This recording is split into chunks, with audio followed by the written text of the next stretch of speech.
Alright boys, welcome back. So we have a new character finally appearing in towards Black Clover Mobile. One character that is severely long overdue, and that is going to be Grey. I managed to get artwork a little bit before, and it actually looks really, really good, and we got a little bit more down here too. Once again, she was supposed to release alongside Funeral, but Funeral has likely been delayed by probably a week or two on JP, but don't worry, when these lot come towards global, they're gonna both release together, not on the same band unfortunately, but you know, that's kind of how we do it now. We also have gameplay which I've not yet seen, so I'm looking forward to it. We also have the skills translated, which we're also gonna go through in a second. So yeah, let's do our first initial reaction towards a character Grey finally in Black Clover Mobile. Let's see what she looks like. This is KR, so we have got the KR voice actors, but it is what it is. Do I need... Oh, Olivia, the quality's not the greatest. Okay, I'm gonna put myself up here, I think, because I think that's the probably spot we can put myself there. I mean, I like the way she's standing. I mean, it makes sense towards the character. Okay. Yeah, I mean, it's what you expect, right? Okay, so it is a buff skill, of course. She is a porter. Looks like we've got a new buff there as well. We don't know what that exactly is just yet, but we'll check it afterwards. A bit of a healer as well. Got a damage increase there too. Skill 2 is gonna be a buff skill, of course. Oh, I like that animation there, though. Okay, we get some PP gameplay. Okay, so let's jump over towards what she does first, and then we react so we know what we're looking at. All right, so we're jumping over to Twitter because the translations have been read a lot of times, and honestly, it kind of confused me even more, actually, because I thought I understood what the character does, but I now... No, I believe what this actual means. So we'll read the passive first because that's the thing that's confusing most people. So it does say at the start of the wave, if all allies except yourself have the attribute of blue, red, or green, grants all allies damage immunity for 1 turn. Now we jump over towards the gameplay. We can see, even though they do take burn damage because that's what Magna does at the start of the battle, but it doesn't bypass that.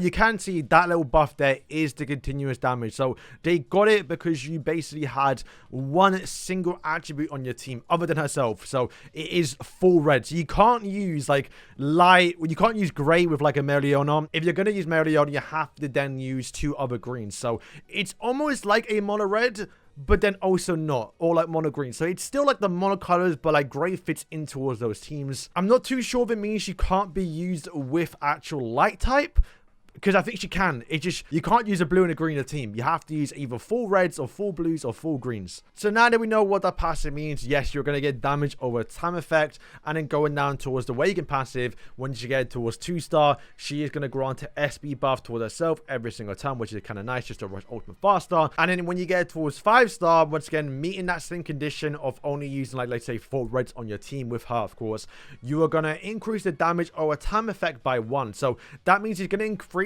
that burn. If it's for 2 turns, it's going to increase towards 3 turns. So basically it can never expire, basically, right? I think that's how I think it reads, which I think is kind of a broken ability in a way. Like if you were to use her like a mono green team with Mariona, who obviously applies burns, right, but they run out over time. As long as Grey is alive, the burns can never run out.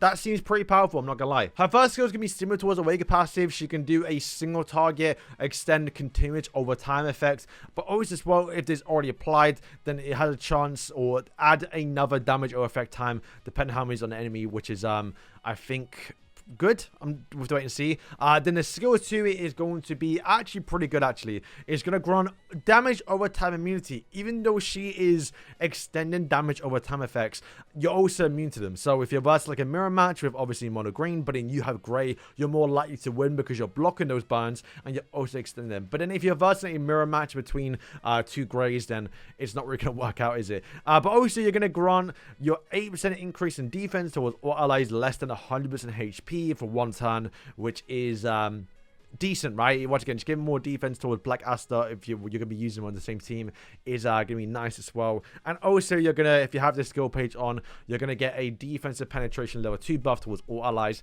which is pretty good. Now the SP, the ultimate, that actually looks pretty cool and kind of fun to play around for a little bit. So it's going to apply magic convert A buff towards all allies for 2 turns.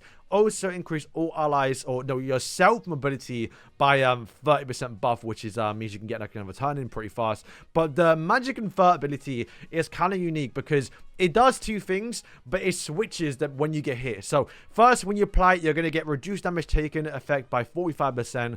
But when you get attacked, so you reduce that first attack by 45%, you're then going to convert to obviously magic B, which is then going to increase your damage dealt. And when you get attacked again, it's going to go back towards that actual defensive one. And you're constantly going to switch back and forth. So it's going to be a bit RNG if you can have your turn where you actually get the increased damage dealt buff. But hey, it's going to be fun to play around with. I don't mind that. It's kind of unique towards the character, so I really like it, especially for the fact that it is actually great. So here we covered the passives, and then we go towards the partner skill. You're going to increase the defensive by level 4 buff for 2 turns. So putting that next to like an actual Astar who, if he somehow enters anti-magic without actually using his tier 2 skill to get that total defense and defensive buff, then at least you can apply a level 4 defensive buff towards him to do some more damage. Grima skill we kind of already covered. It's going to buff up skill 2. Grima passive though is going to be if the magic convert is buff is applied to herself, or I guess whoever somehow uses that skill page, you're going to be getting a 10% max HP recovery, I believe, every single turn. So yeah, that is the character. So we jump over towards the gameplay. We can kind of see how she plays out here. So once again, you can see she's going to get that continuous damage block, so you can't get burned, poisoned, or obviously electrocuted. But you can see they have got burn on literally right below me, but that's because Magna applied it at the start of the battle before she applied the continuous damage block. It doesn't cleanse, it just blocks it, so you can still, I guess, get applied if they somehow don't apply the buffs beforehand. Yeah, we just watch the gameplay. We can see what she does here. So her speed is not too bad. We're going to get the real buff here. I'm not too sure what real does. I need to look into it fully. But he got the stamina increase as well. So now, yeah, he's going to buff, or she's going to buff up here, do the tier 2 skill. Get another turn, which is obviously thanks to Real. I don't think that's obviously towards Grey. Then you're going to use this, get the actual magic convert A ability towards herself. Get the stamina increase 2 towards herself too. So she, you can see, is going actually after a few of the characters. Then that obviously removed the burn, which didn't do anything because he had no burns anyway. Magna does ultimate. It would have stunned if obviously he had the actual burn on, but he don't. And yeah, then we're gonna use Witch Queen. This is really meant to be make us the better, I think, and kind of counter mono green. Got the defensive buff on. So you see right now, boom, he did that single target skill, which would have normally applied the burn, but it didn't because she has that continuous block on. And then we can see right here, we gotta go slow, I think. But you can see right now the 1, 1, 1, and 1, right? But then boom, when she does it, it's gonna extend her 2 turns. So boom, it's now 2, 2, 2, right?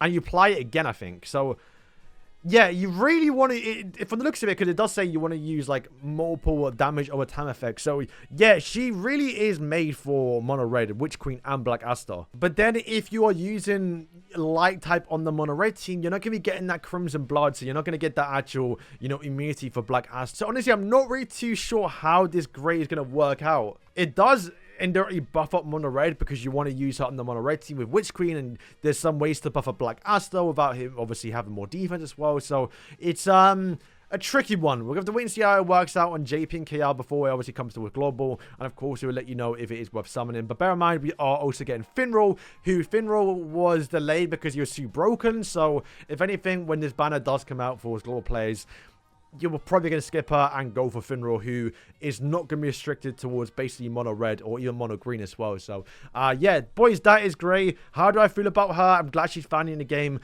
Kit wise, I like it, but the fact that you have to use without Noelle, or like, or maybe you can use Noelle because it's not like it's a light type or dark type, but I think she might age a bit better. But as it is right now, not too big enough. Probably won't be summoning with, once again, knowing that Finral's coming out. So I'll be right after Noelle as well. Yeah, boys, thank you for watching. Let me know if you're excited for Grey, and yeah.